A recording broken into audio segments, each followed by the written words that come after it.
Bonjour à tous. Aujourd'hui, je vais vous présenter les tests d'un objectif, le 150-600 de Fuji, un objectif qui vient tout juste de sortir sur le marché de la photo.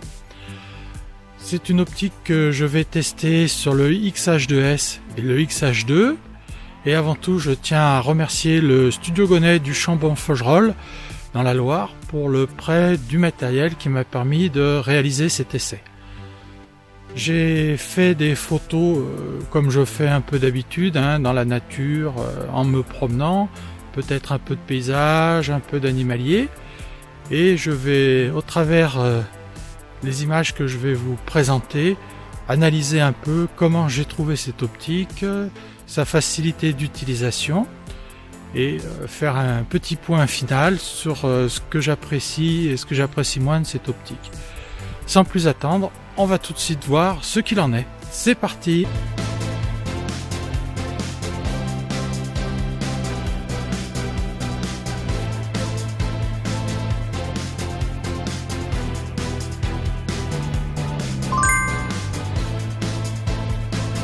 Je ne vais pas vous noyer sous les chiffres, mais juste pour rappel, ce 150-600 mm qui sur les capteurs APS-C Fuji correspond à un 225-900 mm à mise au point interne, reste avec ses 1,6 kg facile à manipuler et à transporter.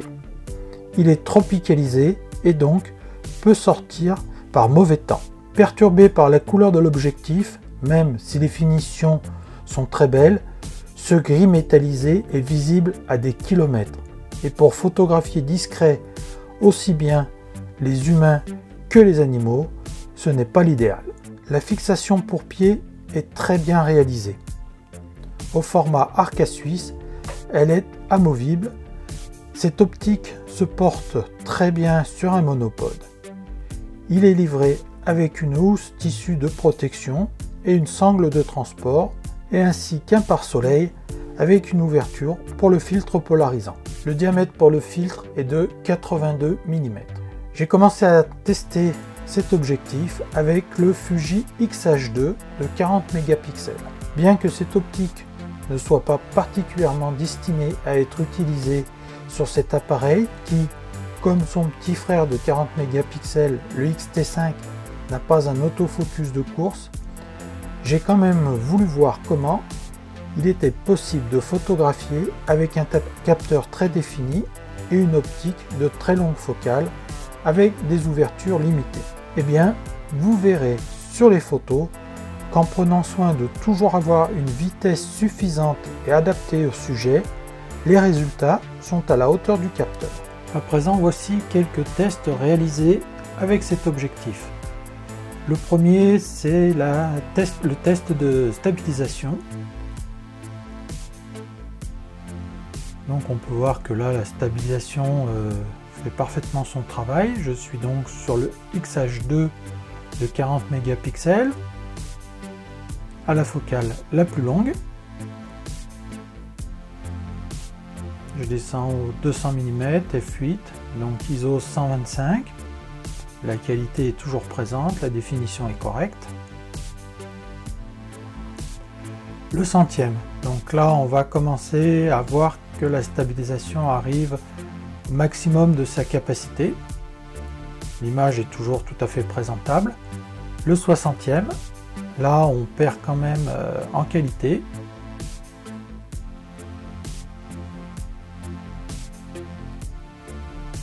Voilà les trois dernières prises de vue, donc le 200e où il n'y a absolument rien à dire, le 100e où on voit que la qualité commence à baisser, et le 60e où là il est évident que la stabilisation est arrivée au maximum de sa capacité.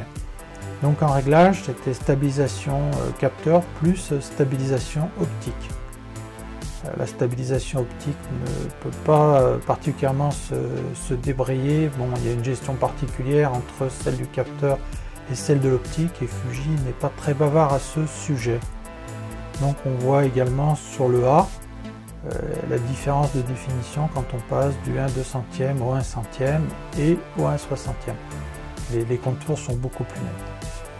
Voici le rendu aux différentes focales du 150-600, donc 200 mm, 300 mm, 400 mm,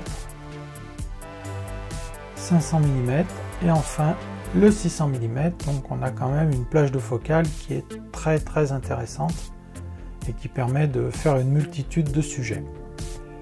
Exemple sur une fleur réalisée à 600 mm, toujours à main levée, encore une autre fleur à main levée, 4000 ISO. Donc le millième est vraiment indispensable à 600 mm sur un sujet fixe. Toujours XH2, 8000 ISO. Et là je suis passé au XH2S. Et on voit qu'au 1/400e de seconde, on est quand même très faible en vitesse sur un sujet qui bouge très peu.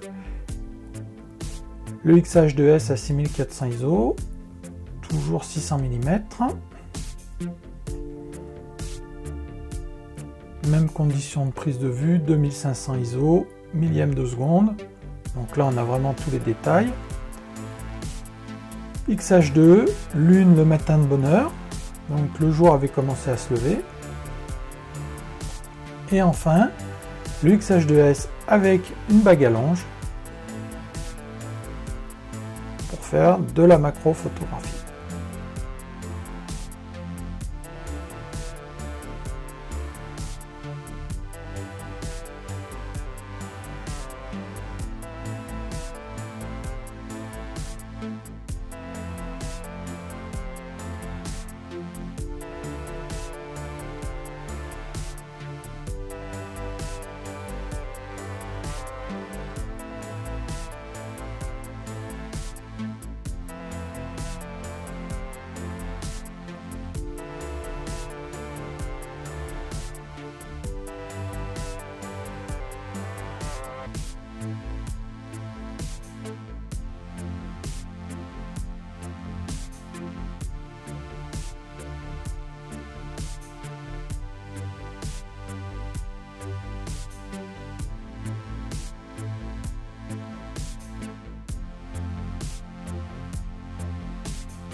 Malgré son poids et sa longue focale, et grâce à sa taille assez contenue, cette optique reste polyvalente.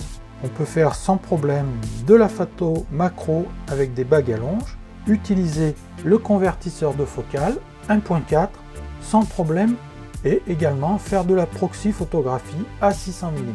Seul regret en dehors de sa couleur est peut-être la distance minimum de mise au point un peu longue et son ouverture un peu faible pour un usage au sport ou photo animalière. Par temps couvert ou dans les petits matins ou fin de journée, nous serons obligés de monter les ISO pour garder des vitesses suffisantes. Bien que le XH2S se comporte assez bien dans ces conditions, le XH2 et le XT5 seront plus à la peine.